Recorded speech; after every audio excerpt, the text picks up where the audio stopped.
Bonjour, donc aujourd'hui on se retrouve pour une nouvelle vidéo qui n'est pas très facile à tourner. Je vous parlais de dyslexie et de l'échec. Je vous parlais de mon année de DUT technique de commercialisation. Je vous parlais de mon premier échec, de ma première blessure psychologique à cause d'une année scolaire. J'ai envie de vous parler de ça. Je pense que la vidéo sera en deux parties. Mais voilà, si cette vidéo vous intéresse, je vous laisse avec la suite.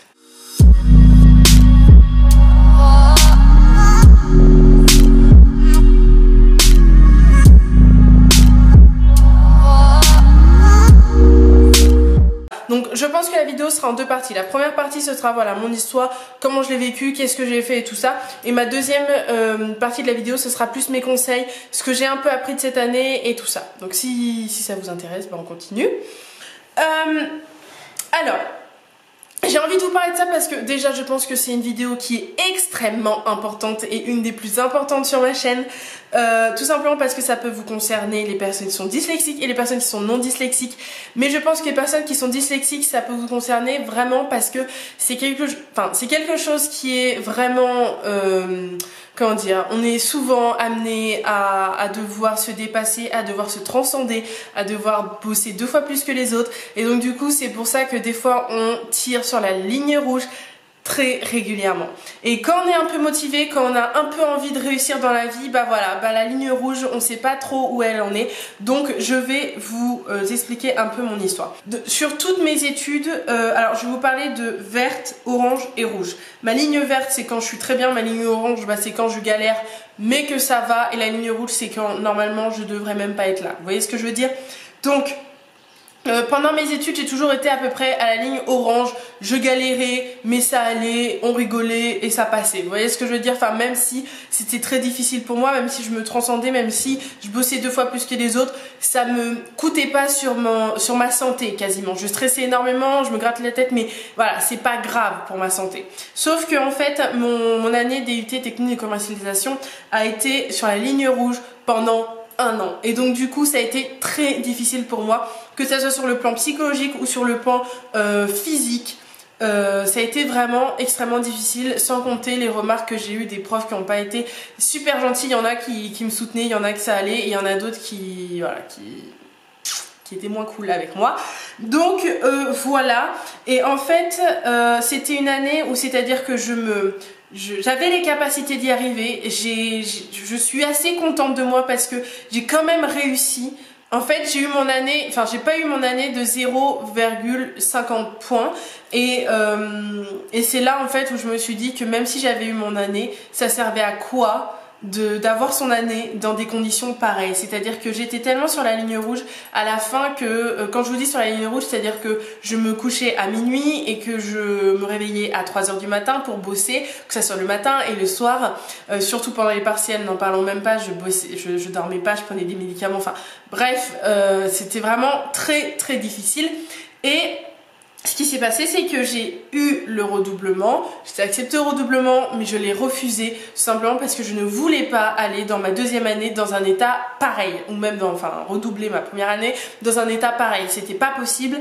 Et je pense que ce qui est très important, et c'est ça qui est très important, c'est pour ça que je vous parle de ma vie aujourd'hui, c'est que je pense qu'en tant que dyslexique c'est extrêmement difficile, et même qu'on soit dyslexique ou non d'ailleurs, c'est extrêmement difficile de savoir quand est-ce que c'est la ligne rouge. Parce que quand on est un peu motivé, quand on a envie de réussir dans la vie, et ben en général on se transcende, on se bouge les fesses et on se dit bon merde c'est pas grave, si ça fait mal on continue.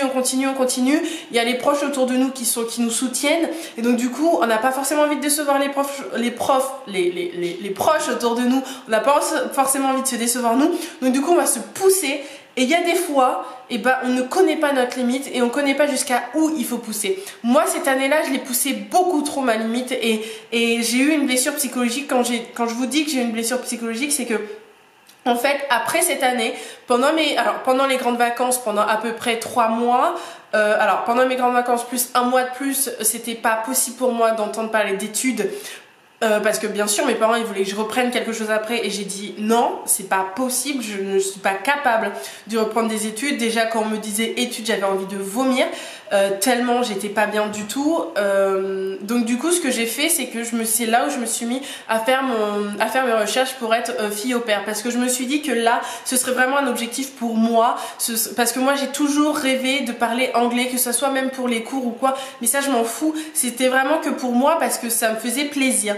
Et donc du coup j'ai commencé à faire ces recherches là, ça m'a permis de souffler, j'ai pas cherché de boulot entre temps, j'ai vraiment fait que ces recherches là, parce que même si je faisais YouTube, mais à part ça je faisais pas grand chose, mais ça me faisait du bien en fait de faire pas grand chose, parce que c'est vrai que la pression sociale autour de nous pousse à faire plusieurs choses à la fois, parce que c'est vrai que quand on reste à la maison c'est très mal vu. Donc voilà, mais moi j'ai pas voulu rentrer dans cette pression sociale là, je me suis dit écoute, tu fais tes recherches de jeune fille au pair. En plus tu t'occupes parce que tu fais YouTube, c'est pas comme si tu te réveillais à 11 h du matin et que tu faisais rien de ta journée. Donc voilà, donc je me suis vraiment reposée pendant ces mois-là, même si je faisais des recherches, même si c'était difficile pour moi, mais voilà, je me suis quand même reposée psychologiquement, ça m'a fait énormément de bien. Et c'est pour ça que je suis jeune fille au pair, c'est pour vraiment me poser et me poser les bonnes questions et repartir sur des bonnes bases. Je pense que c'est extrêmement important, surtout quand on sait qu'on a dépassé la ligne rouge, quand on sait qu'on n'est pas bien et qu'on n'est pas capable de retourner faire des études et retourner se bouger les fesses. Ça, franchement ça fait du bien de se poser, et il faut vraiment faut le prendre en compte quoi, parce que c'est vrai que on est dans une société où il faut tout le temps pousser, tout le temps faire des trucs, parce que dès qu'on fait rien c'est mal vu. Donc voilà, donc je vous conseille vraiment, si vous êtes dans le même cas que moi, posez-vous, prenez une année sabbatique, partez en voyage, faites jeune fille au pair, faire un truc qui vous plaît à vous, sans pression. Moi c'est la première fois de ma vie que je fais quelque chose que pour moi, où j'ai pas de pression. Ma seule pression entre guillemets c'est de parler anglais au bout des 6 mois. Franchement c'est le rêve quoi, je suis extrêmement contente. Bon, à part que ça s'est mal passé la première mois, mais bon ça c'est pas grave, c'est juste des expériences où on apprend, donc c'est pas grave. Mais voilà, c'était pour vous dire que vraiment il faut faire attention, parce que maintenant j'ai eu une blessure psychologique qui m'a duré quasiment de 3 à 4 mois, et maintenant je commence tout juste à vouloir bien faire des études, à commencer à faire des recherches.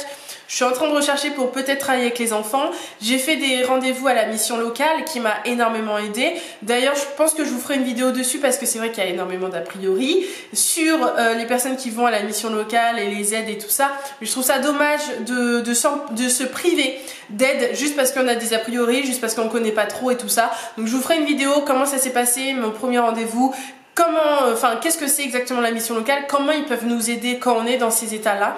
Mais voilà, elle m'a énormément aidée, elle me soutient énormément, je communique par mail, même maintenant, parce que je suis en train de construire mon projet. Ça va beaucoup mieux psychologiquement, j'ai réussi à déjà à penser faire des études, à commencer à faire des recherches, à commencer à souffler, et voilà, donc je pense qu'en septembre je vais retaper quelque chose. En tout cas là c'est la première partie de la vidéo, et je vous retrouve pour la deuxième partie de la vidéo avec mes conseils et tout ça, donc à tout de suite.